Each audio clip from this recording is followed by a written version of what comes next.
நம்ம ராசி தான் தமிழ் புத்தாண்டுடைய ராசி. ரொம்ப சூப்பர் வருஷம். ஜென்மத்தில் சனி இருந்து கடந்த காலகட்டத்தில் ஆட்டி படைச்சிச்சு. பெரிய ஹெல்த் இஷ்யூ ஏன்னே நமக்கு புரியல. சில நேரம் நம்ம மேலேயே நமக்கு வெறுப்பு வருது. அப்படிப்பட்ட சூழ்நிலையெல்லாம் இருந்துச்சு. ஜென்மத்தில் இருந்த சனி பகவான் முதல்ல விலகிட்டாருங்க. பூர்வ புண்ணியத்துல குரு உட்கார்ந்துருக்காரு பாருங்க. தனாதிபதி லாபாதிபதி போய் பஞ்சமத்தில் அமர்ந்திருக்கிறது மட்டும் இல்லாம அவர் உங்களை பார்க்கிறார். ஆண்டு பிறக்கிற போதே குரு சண்டாள யோகத்தில் உங்களுக்கு பிறக்கிறது. கடுமையா உழைக்க, எவ்வளவு உழைக்கிறீங்களோ அந்த அளவுக்கு பெரிய வெற்றி வரும் அப்படின்னு உங்களுக்கு நான் சொல்லிக்கிட்டே இருந்தேன்.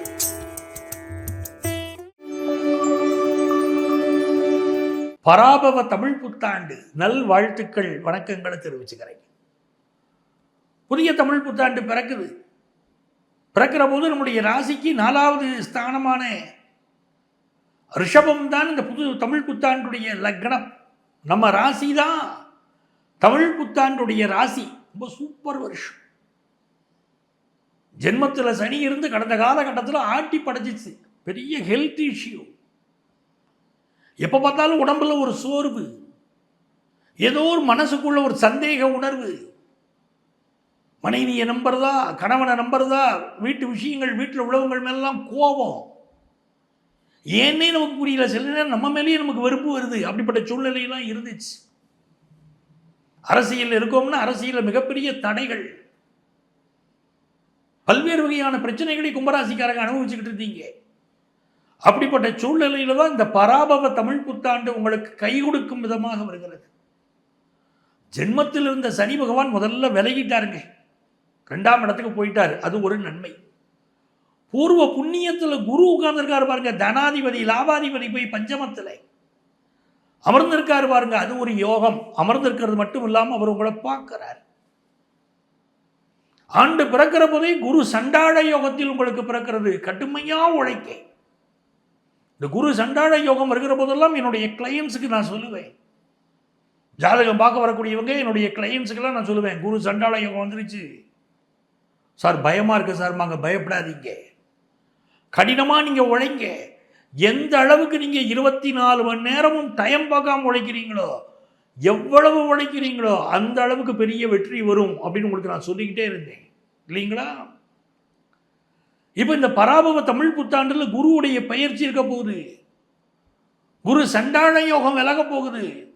அப்படி விலக போகிறதுனால உங்களுக்கு பொருளாதாரத்தில் பெரிய வளர்ச்சி. குடும்பத்தில் இது நாள் வரைக்கும் தட்டுப்பாடு, ஃபினான்ஷியலாக க்ரோத் இல்லை அப்படிங்கிறவங்களுக்குலாம் இப்போ நல்ல ஃபினான்ஷியல் க்ரோத் ஏற்படும். பெரிய வளர்ச்சி உங்களுக்கு ஏற்படும். ஏன்னா நீங்கள் அவ்வளோ கடுமையாக உழைச்சிருக்கீங்க. உங்களுக்கு நான் ஆல்ரெடி அட்வைஸ் பண்ணியிருக்கேன். பெரிய ஒரு வளர்ச்சி உங்களுக்கு ஏற்படுது. பொருளாதாரத்தில் நல்ல முன்னேற்றம் ஏற்படுது.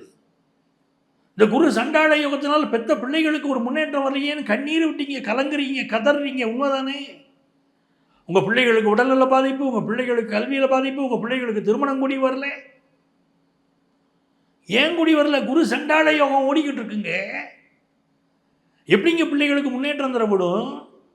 இந்த குரு சண்டாள யோகம் இந்த ஆண்டில் பராபவ ஆண்டில் விலக போகுது. அப்போ உங்கள் குடும்பத்தில் கல்யாண விஷயம் கூடி வந்துடும். உங்களுக்கு திருமண செய்தி எதிர்பார்த்தாலும் சரி, இல்லை உங்களுக்கு கல்யாணம் ஆயிடுச்சுன்னா உங்கள் பிள்ளைகளுக்கு திருமண செய்தி எதிர்பார்க்குறதா இருந்தாலும் சரி, கண்டிப்பாக திருமணம் கூடி வரும். திடீரென்று கூடி வரும். ரொம்ப நாளாக பார்த்துக்கிட்டே இருப்பீங்க, வரனே அமைஞ்சிருக்காது. இப்போ திடீர்னு ஒரு வரன் வந்து வேகமாக அமைஞ்சிடும். வேகமாக கல்யாணம் ஃபிக்ஸ் ஆயிடும். கல்யாணத்துக்கு மாப்பிள்ளை வந்த மாதிரி இருக்கும். சில மாதங்களில் கல்யாணத்தை முடிச்சிருப்பீங்க. என்னையா அவ்வளோ வேகமாக முடிஞ்சு போயிடுச்சு, நம்ப முடியலையா அப்படிம்பீங்க. அந்த அளவுக்கு வேகமாக கல்யாணம் ஃபிக்ஸ் ஆயிடும். இன்னொரு புறம் பாருங்க, ஒரு தொழில் செய்துக்கிட்டு இருக்கிறீங்க, கடினமாக தான் உழைக்கிறீங்க, போதுமான வருமானம் வரல. இப்போ நல்ல வருமானம் வர துவங்கும். ஏன்? எதிர்பார்க்குற கடனுதவி கிடைக்கும். வங்கி கடனுதவிகள் தேடி வரும்.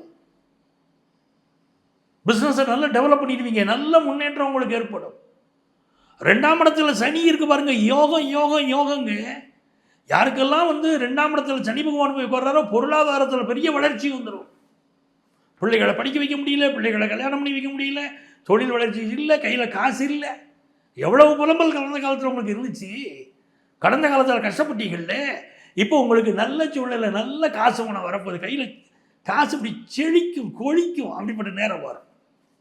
சந்தோஷமாக இருக்கும். நீங்கள் இருக்க போகிறீங்க. பிஸ்னஸ் பண்ணினா அது பெரிய வளர்ச்சியை தான் நீங்கள் பார்க்க போகிறீங்க. அதெல்லாம் ரொம்ப சுப செய்திகள் வருது. குடும்பத்தில் சுப செய்தி, பிஸ்னஸில் வளர்ச்சி, படிக்கிற மாணவர்களுக்காக பாருங்க. ஆண்டு லக்னமே உங்களுக்கு 4வது இடம் தான். கல்வியில் ஒரு நல்ல வளர்ச்சியை கொடுத்துரும். பெரிய வளர்ச்சியை நீங்கள் காண போறீங்க. மிகுந்த நன்மைகள் உங்களுக்கு ஏற்படக்கூடிய ஒரு காலகட்டம். அரசியலில் இருக்கக்கூடியவர்களுக்கெல்லாம் ஒரு மாற்றம் வருது இப்போ. ஏன்னா வல ஓட்டு காலசர்ப்ப தோஷம் ஓடிக்கிட்டு இருக்கு. அதனால உங்களுக்கு பெரிய நன்மைகள், பெரிய மாற்றங்கள் வருது அப்படின்னு வச்சுக்கோங்களேன். மாற்றத்திற்கு தயாராகிருங்க. இந்த ஆண்டு யாரை வழிபட்டால் உங்களுக்கு மிகச்சிறந்த முன்னேற்றம் வரும். ஏன்னா கொஞ்சம் உடல் நலத்தை மட்டும் நீங்கள் அக்கறை எடுக்க வேண்டியிருக்கு. கும்பராசிக்காரங்களுக்கு எல்லாம் நன்மை தான். உடல் நலத்தில் அக்கறை எடுக்கணும். அப்படி அக்கறை எடுத்தால் உங்களுக்கு ரொம்ப நல்லது. யாரை வழிபட்டால் மிகுந்த நன்மைகள் வரும் அப்படின்னு சொன்னால், இந்த ஆண்டு நீங்கள் வழிபட வேண்டிய தெய்வம் ஆதி கும்பேஸ்வரர். ஆதி கும்பேஸ்வரர் வழிபாடு மிகச்சிறந்த வெற்றிகளை, மிகச்சிறந்த முன்னேற்றங்களை உங்கள் வாழ்க்கையில் உருவாக்கி தரப்போகிறது. உங்களுக்கு என்னுடைய வாழ்த்துக்கள். இந்த பராபவ ஆண்டுங்கிறது வரக்கூடிய நம்ம ஆங்கில ஆண்டில் இந்த 2026ஆம் ஆண்டில் ஏப்ரல் மாதம் 14ஆம் தேதி செவ்வாய்க்கிழமை அன்னைக்கு தேய்பிறை துவாதசி. அந்த நாளில் ரிஷப லக்னத்தில் தமிழ் புத்தாண்டு பிறக்கிறது. அது பேர் பராபவ ஆண்டு. ஆண்டு பிறக்கக்கூடிய நட்சத்திரம் என்னென்னு பார்த்தீங்கன்னா சதய நட்சத்திரம். இதில் எப்படி ஒரு அமைப்பு இருக்கிறதுன்னு பார்த்தீங்கன்னா, மேஷ ராசியிலே சூரிய பகவான் உச்சமாகவும் சுக்கிர பகவான் இணைந்தும் அமர்ந்திருக்கிறார்கள். ரிஷப ராசியிலே ஆண்டு லக்னம் பிறக்கிறது. மிதுன ராசி அதில் குரு பகவான் அமர்ந்திருக்கிறார். சிம்ம ராசியிலே கேது பகவான் இருக்கிறார். கும்ப ராசியிலே சந்திர பகவானும் ராகு பகவானும் அமர்ந்திருக்கிறார்கள். மீனத்திலே சனி பகவான் அமர்ந்திருக்கிறார். சூரிய பகவான் மெல்ல நகர்ந்து மேஷத்துக்கு போயிட்டார். அதனால் இப்போ சனி, செவ்வாய், புதன் பகவான் 3 கிரகங்கள் அமர்ந்திருக்கிறார்கள். இதுதான் புதிய ஆண்டுடைய கிரக நிலைகள்.